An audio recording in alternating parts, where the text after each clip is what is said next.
Hello everyone, welcome to Roam Tech.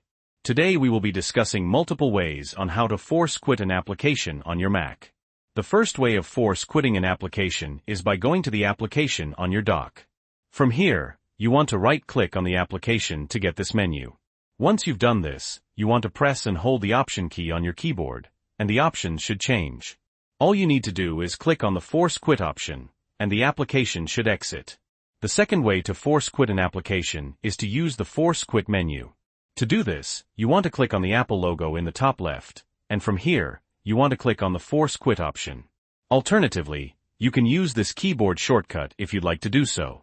Once you are in the Force Quit menu, you should see all of your applications that are currently open. From here, you just want to click on the application you want to force quit and then click on the Force Quit button.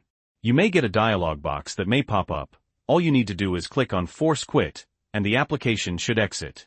The third way of force quitting an application is by using the Activity Monitor.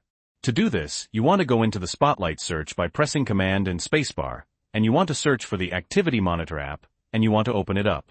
Once you've opened the Activity Monitor app, you want to wait for all the processes to load, and this may take a few seconds. Once you've done this, you want to click on the CPU tab at the very top, and then you want to search for the process you want to quit.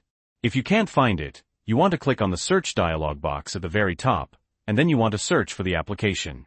In this case, I'm going to use Safari.